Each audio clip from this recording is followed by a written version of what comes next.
Hey, good morning, everybody. Welcome to our live stream this morning. I'm Alex Randall Kittredge. I write the ARC Strategy newsletter here on Substack, helping knowledge workers and office workers build a durable career that transcends the corporate ladder in the post AI economy.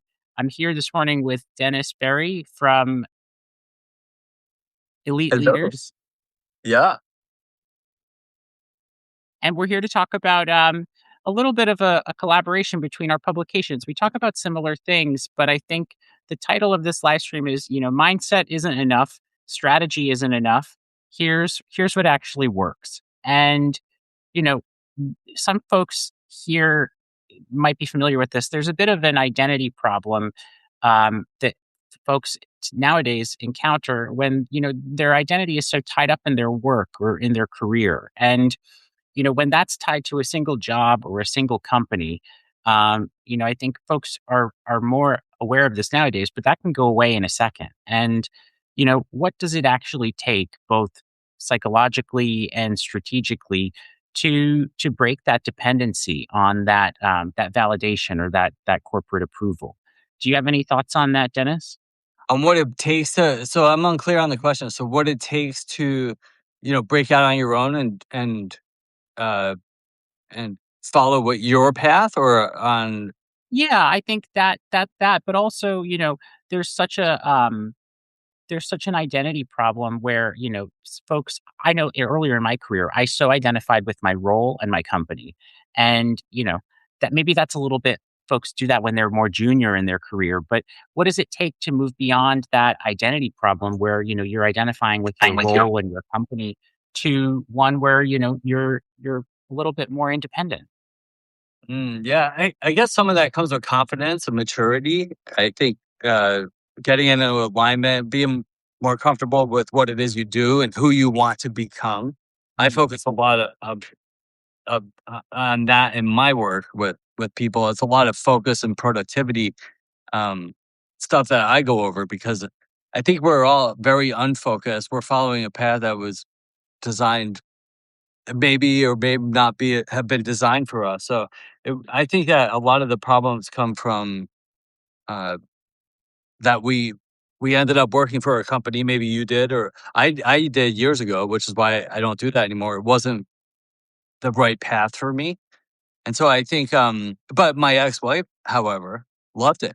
In fact, I Mm. talked about this yesterday. She loved the corporate lifestyle. She loved getting up at a certain time, getting dressed, sitting in traffic, like doing the whole system.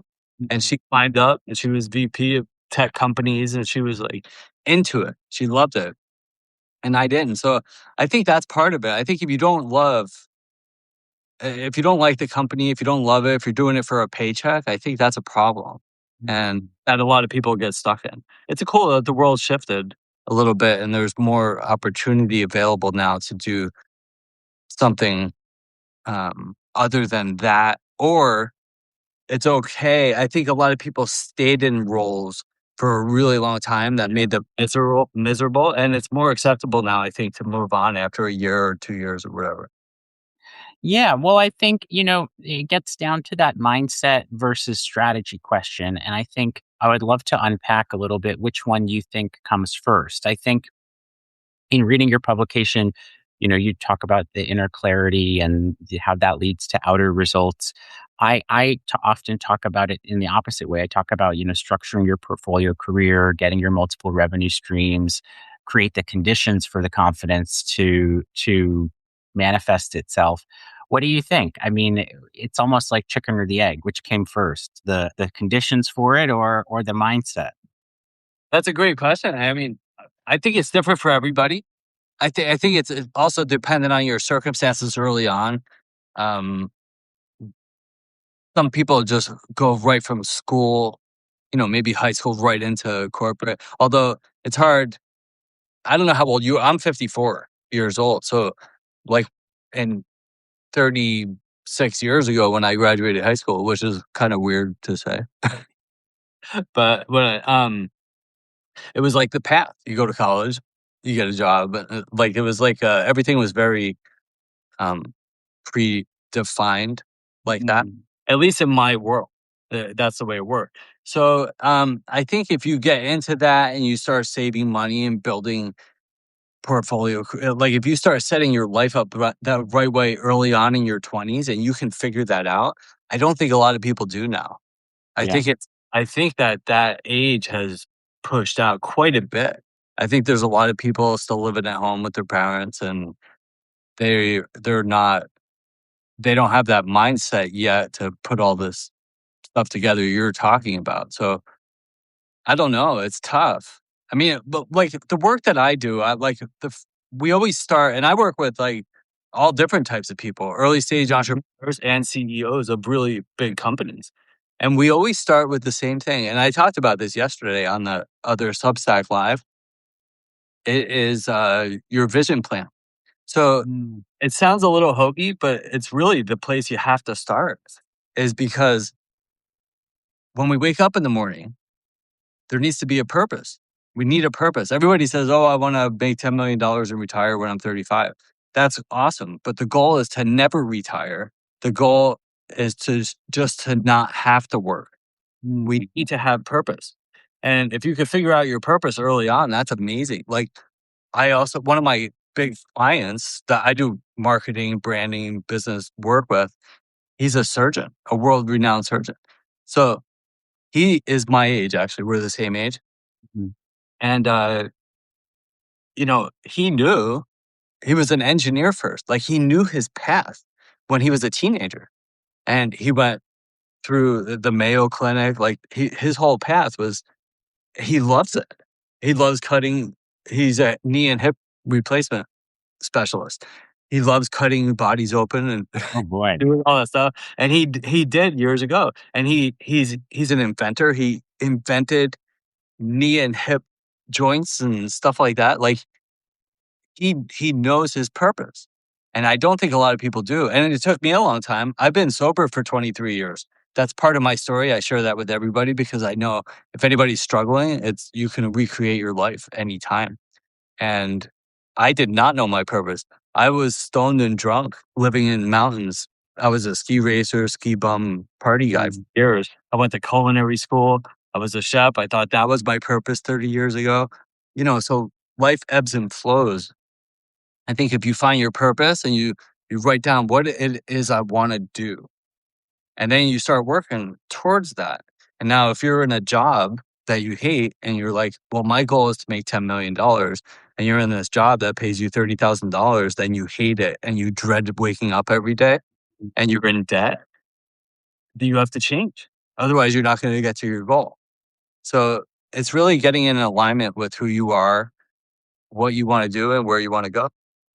Well, that's a great point. And I think I actually had another live stream with another Substacker recently, and I was talking about the cognitive dissonance of burnout. And in my opinion, I've been there before where you're working in a job where it sort of maybe violates your values or doesn't align with your values. And it's that exact point. You're waking up every day, you're doing the thing, but inside it's like, oh, this is not I don't agree with this internally. And it creates this tension in your body that you know I'm doing this thing outwardly, but I don't believe in it internally. And I think that's the most dangerous type of burnout. It's not just, oh, I'm super busy all the time, I'm burning out. It's I don't fundamentally believe in the values of the thing I'm doing day in and day out. That leads to that sort of existential dread you mentioned. The alarm clock goes off and you're like, oh boy, do I have to do this again today? Yeah, well, and let's go back again to my, and that's a great explanation. And there's a billion people trapped in that, Mm, literally. And so the reason is because let's go back 20, 30, 50, 100 years. I mean, it was the life. Like we don't have to live like everybody's complaining about life in the world and the wars and the politicians and all this stuff. You don't have to live here. You can go live in the forest. You don't have any laws or rules. But if you want safety, if you want water, if you want like paved roads and police protection, like if you want to live in society, these are some rules.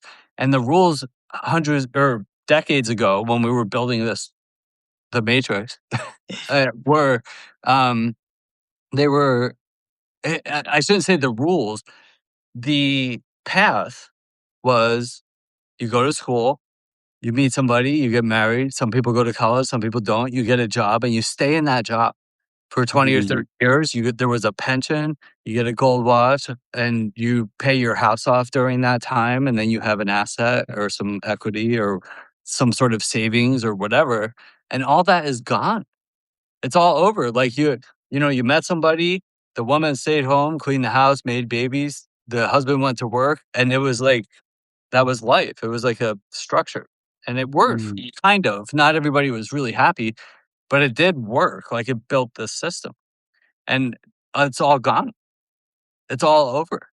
It doesn't exist anymore. So I think that there's a lot of people stuck in that old system, and some people like it. And we need people who want to work in that Right. structure because there are, although with the AI and new technology, you could build companies, big companies, without thousands of people. But for the most part, we still need employees. Not everybody's meant to be an entrepreneur or a solopreneur or whatever preneur you want to call it. So we need workers too. And that's fine. There's nothing wrong with that. My mother worked for the same lawyer for 33 years. She was like my ex. She liked getting up. She liked the regular paycheck, the insurance, the benefits. She liked the Mhm. structure, and that worked for her. It makes me sick to think about that structure. So I can't do it. And I think, but I will also add one more thing is that I did have some jobs in corporate, and I needed to have those jobs in order to get where I am today. Mm. So you need to work for a company to learn some skills, some sales, some business, some marketing, some accounting, whatever it is you're doing. There's a reason big businesses run that way because they need to. There's all the structures inside of a big business. They're inside of a little business too at a smaller scale. So if you can learn some of those things, it'll help you build whatever it is you're building. Well, I always argue, and I think this is becoming more and more true nowadays, that whether or not everyone is cut out to be an entrepreneur, and I agree with you. It's some people aren't. It's a different skill set. It's a different mindset. Whether or not you're cut out to be an entrepreneur, the world is sort of shifting in a way that everyone is being made to be an entrepreneur. So whether you like that or not, I think that stable job, my grandfather, he retired after 30 years with one company, gold watch, pension, sounds great. But if you told that to someone who is Gen Z, they almost wouldn't believe you. They're like, "What do you mean? Didn't he get laid off? Like, what are you talking about? How did he survive for 30 years in one company?"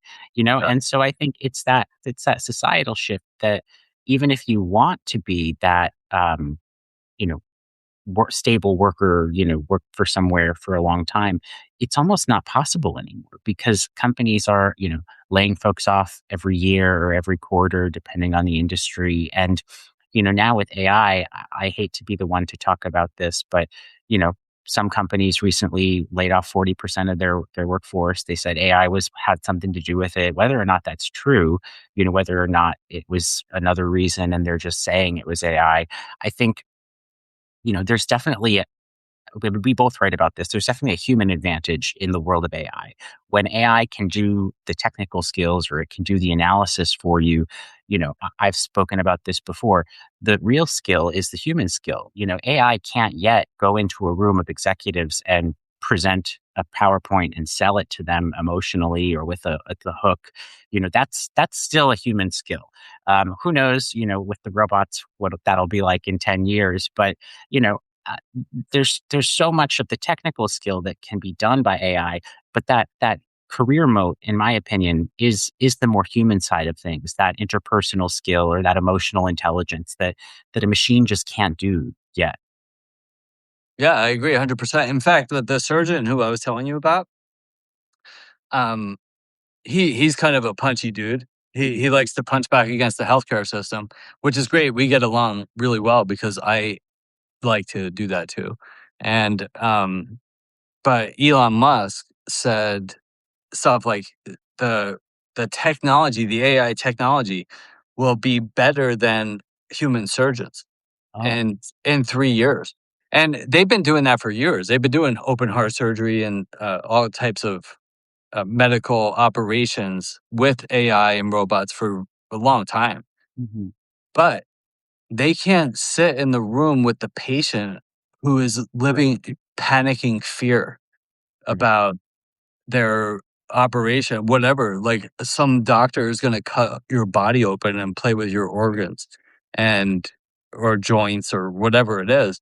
And so a robot can't sit next to him and be that comfort when these people are in like panicking fear. So yeah, and also I believe I think it's industry related. I don't think Mhm. that I think there are certain industries where robots will replace, and great, that's great. So I think that the people have the wrong idea because, and mostly because of marketing and media, Right. they make everything emotional and fear based. Like, oh my God, you need to panic because the robots are coming, the Terminator is here. But that's not exactly what's happening. What it is it's making the world more efficient Mhm. eventually. And you need to adapt to it. So if we go back to, let's go back again. I like to go back and use I like past. I'm an historian by training, so you're barking on the right tree. I love to talk about the past. Look back but don't stare. That's what people say, I think. Sure. Yeah, that's great. Like the past teaches us so much. But years ago, whenever it was, you know, what everybody talks about, a washboard stomach, Oh, like yeah. having a six pack abs. Well, you know where that came from? I Washboards. don't. So it's Oh, right. Yeah, exactly. washboards. Yeah, we used to have washboards, and so there are these rippled boards, and then that's how the women would go work. The guy who worked in the fields or at an industrial plant or something, and the woman or whoever would wash the clothes on the washboard and then and then wring them out and soap and water and then hang them up. Now we have washing machines. They invented washing machines, and that was supposed to make our life more efficient so we can go do other things instead of spending 4 hours on the washboard. You put them in the washing machine. Now your life becomes more efficient. You can go do these things.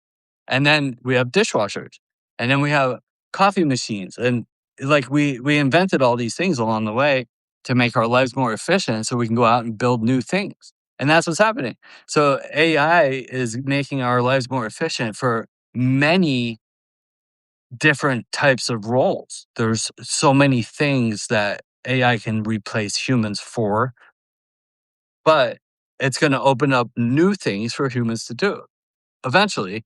And as we learn, it's like when the internet, I mean, when cell phones, even calling it a cell phone anymore. Who has a regular phone? What is that? A regular Yeah. phone is an iPhone, right? So, but 25 years ago, before it is what it is now, there was like you had to click number 2 3 times to get a seat. Mm. Like it was a different, and people are like, "I don't need to text." It's like I can say everything I need to say. I don't before I text message, and won't get my thought across. Now it's like I don't even want to talk to anybody. If anybody wants to talk, I'd rather text. And Yeah. so the world shifted, and the phone isn't going away. Right. The internet's not going away, but everybody got used to it. There's 85-year-old women walking down the street playing on Facebook or whatever they're doing. So I think it's just we're in a shift. There's a new world order. There's a new business order. That company was Amazon. I think you're probably talking about, who laid off like think 60,000 people. They Mhm. invested billions of dollars in AI infrastructure, and great. I mean, everybody is panicking about it, but it's like, okay, what do we do now? Instead of panicking, what's next? And I think that's a great segue. What is next? And I think, for folks on the call, I know your audience, you talk about, you know, optimizing for elite leaders within systems. I talk about folks that are, leaving the system, creating their own infrastructure. I guess, what does success look like today for someone either building that career outside of the system or climbing that ladder? I honestly don't know. What are your thoughts on that? yeah, again, it's different path. Like, what's your skill set? What are your values and passions and dreams and wishes? And then getting in alignment with those. And I think when you talk about values, there's I like to, post this types of things all the time where I'll be like, the magic formula for success, right? It's action, consistency, persistence, resilience, and then at the end, patience.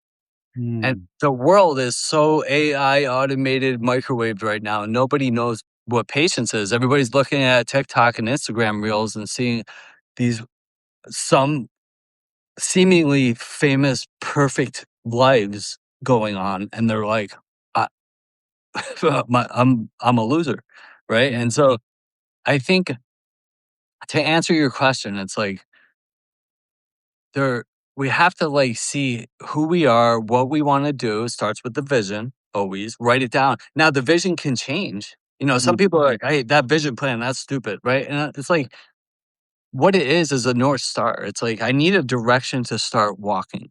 And if I wake up in the morning and I don't have my North Star, if I don't even know what my goals, dreams, visions, and wishes are, then I get on and look at politics, or I put on Netflix, or watch it. Short form video is the death of all productivity. That's what we're doing right now. We're doing short form video.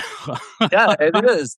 But what we're doing is providing I think critical thinking. We're Sure. we're we're actually talking this is like a productive conversation versus short form video that's designed to hijack your attention and keep you there for 4 hours.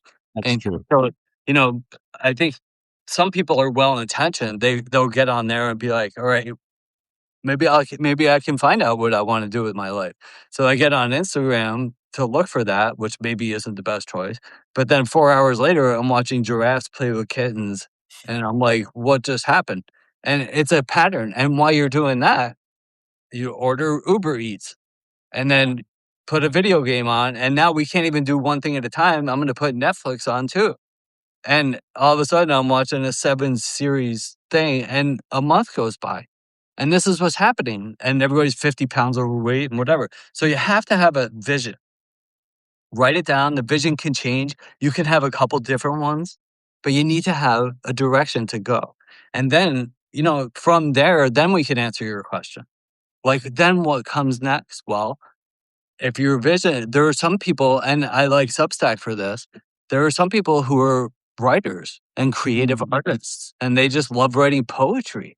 Like, that's amazing. If you know that, and that's your vision, and you don't need a convertible Ferrari in your life and 2 houses, then that's awesome. Like, go down that path, and the rest will kind of reveal itself, and if you're being patient and you continue moving forward, then sometimes the next thing reveals itself. Like, "Ooh, this is great. People are subscribing. Wow, I made $100 this month. People reading my poetry." And then maybe you could start a how to write poetry course, and then you could sell that, and then you start making money. And maybe while you're doing this, you have a part-time job in a cafe, and you can make money that way, and then you could start investing. Mm. Like, there's many different paths to take. Or maybe you're a corporate person. Or maybe you're like real estate. I mean, there's so many different directions. I don't know how to answer your question specifically for any single individual. It's like you really need to get reflective here. Who am I and where do I want to go? And then look at this is my vision, my goal. What am I doing right now? And is what I'm doing right now going to get me there? If it is, keep doing that. And if it's not, stop doing that. And then do something that's going to get you closer to your goal. Well, I think you raise a good point, and I'll share this. This is an anecdote from my own personal journey. I have a 5-year career plan that I wrote probably 5 years ago, and I check in on it. I check in on it once a year. And actually, I was supposed to do it last weekend. I was busy. It's on my calendar to do this weekend, and I can tell you from just my memory that the 5-year career plan that I had 5 years ago is out the window because of AI, because of everything that's sort of changed. I think I was like, "Oh, work here for a little bit and then, go do something else." Well, that journey has been completely derailed. I love your idea or your suggestion that we need to put a vision board or a vision plan together. I think that ties into what I was doing with the career plan or the 5-year career plan. I think, you know, I know what I'll be doing this weekend. I'll be going back and looking at it and reevaluating it, putting it together, trying to build that vision for where I want to go personally and professionally. And, I would encourage everyone else on the live stream to take Dennis's advice and to put something together. I agree. Like I think it's a great idea to you have to know where you're going. You have to have a map. And especially nowadays with the TikTok. I just joined TikTok and the Instagram. You can really get sucked down a vortex of different directions if you don't know who you are and where you're going. Yeah, totally. Yeah, and it's designed that way. And I think a lot of people that are stuck right now, which is a billion people, are literally stuck right now. It's not even our fault. Like Mm, they're the marketing, the short form video, all the social media networks or whatever networks you want to call them, they're designed to steal our attention. They know, like when you see I talk about this a lot, but when you see the little red dot, the notifications, oh yeah. that trips off, that's dopamine. It trips off the dopamine in your brain.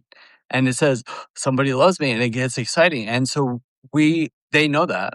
And we're like rats in an experiment. We're all like dopamine dogs. We're all day long, we're looking for more dopamine subconsciously.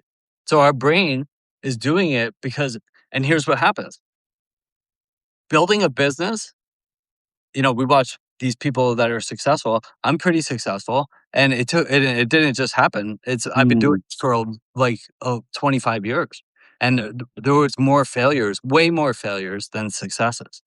But what happens is like we start working on something, and this is why I get into a lot of focus and productivity with my clients, and I'm happy to talk about that and show people here. We could do this another time if you want, but we say, "All right, this is my goal, my vision, my North Star, whatever you wanna call it." And then when we start that, there's a euphoria.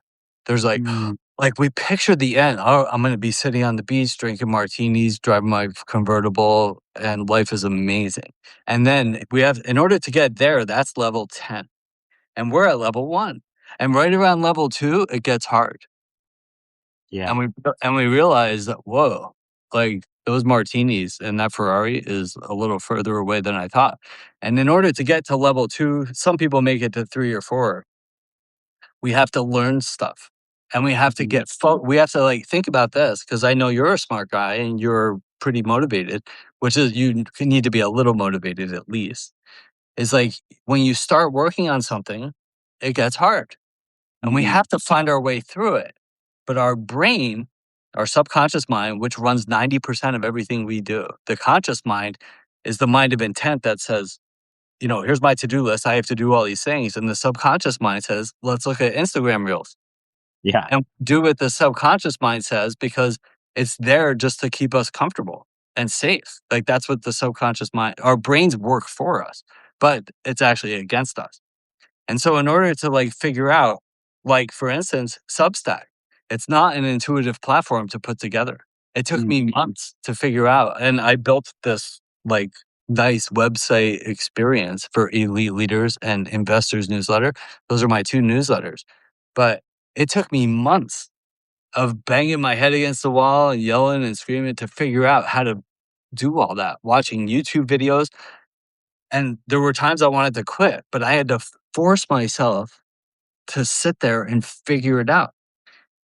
All the things like Jeff Bezos, you have to remember, like Amazon, do you know what he did? He went to a store and he bought a wooden door. oh And yeah, I've seen the picture. yeah, and he nailed 4 legs to it. He's like, this is our desk. And he bootstrapped he bootstrapped Amazon. So bootstrapping means that you start with nothing and you only use the money that comes in from the business to grow the business.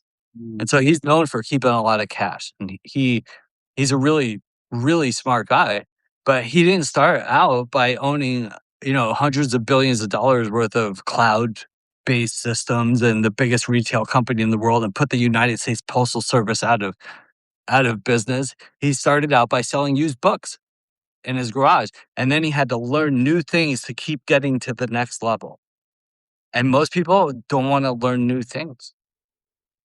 We're yeah. so distracted. If all you do is keep learning, like James Clear talks about the 1%. If you do Mm. 1% each day and just get 1% done, and then go get some ice cream or go for a walk or do something you like, but just do the one thing or two or three things. And if you keep doing that, you're going to build a successful business. Well, that's great, Dennis. I think we're about at time. I wanted to get into practical steps that we could go to start this journey, but I think you just answered those questions. 1% at a time. Start the journey now. Do a little bit of the vision board. And I would say I wrote a piece about this when I started on my Substack journey. I personally have my iPad and my iPhone in black and white. You can change the settings to grayscale, and let me tell you, the little box becomes much less interesting when it's in grayscale. It's that dopamine hit from the notification. It goes back to our hunter gatherer days, looking for berries in the bushes. When you find a berry, you're excited, and I would recommend to everyone to, you know, at least try putting your phone in grayscale or putting your device in grayscale. It really does make it much less interesting. I think you'll be astounded how much easier it is to put down and put away. Yeah, I've had all notifications on my phone have been off for about 4 years. If I'm thinking about it. I think it was 2022. I turned all of them off. Everything. Every notification is off on my phone, and it'll kill you. It'll keep you stuck exactly where you are. And if you're happy where you are, that's fine. But if you want to move, like, sit down, whatever you focus on, sit down and do that one thing. Like, every time a notification goes off or you start pinging around and check your email because something's hard. If you just get through that one thing, it might take 5 minutes. Or you could spend 5 hours, like, checking email, check Instagram, see how many likes I have on my Substack notes and do this and that. And at the end of the day, you feel like you got punched in the head and you got nothing done because we can't work that way. So just keep focusing and you'll get where you want to go. That's a great point to end on. Thank you, Dennis. This has been great. Thanks everyone for joining our live stream today. Again, I'm Alex Randall Kittredge. I write the ARC Strategy newsletter here on Substack, helping office workers and knowledge workers build a durable career in the post AI economy. I was joined by Dennis Berry from the Elite Leaders newsletter podcast. Thanks everybody for joining. Hope to see you again soon. Bye, everybody.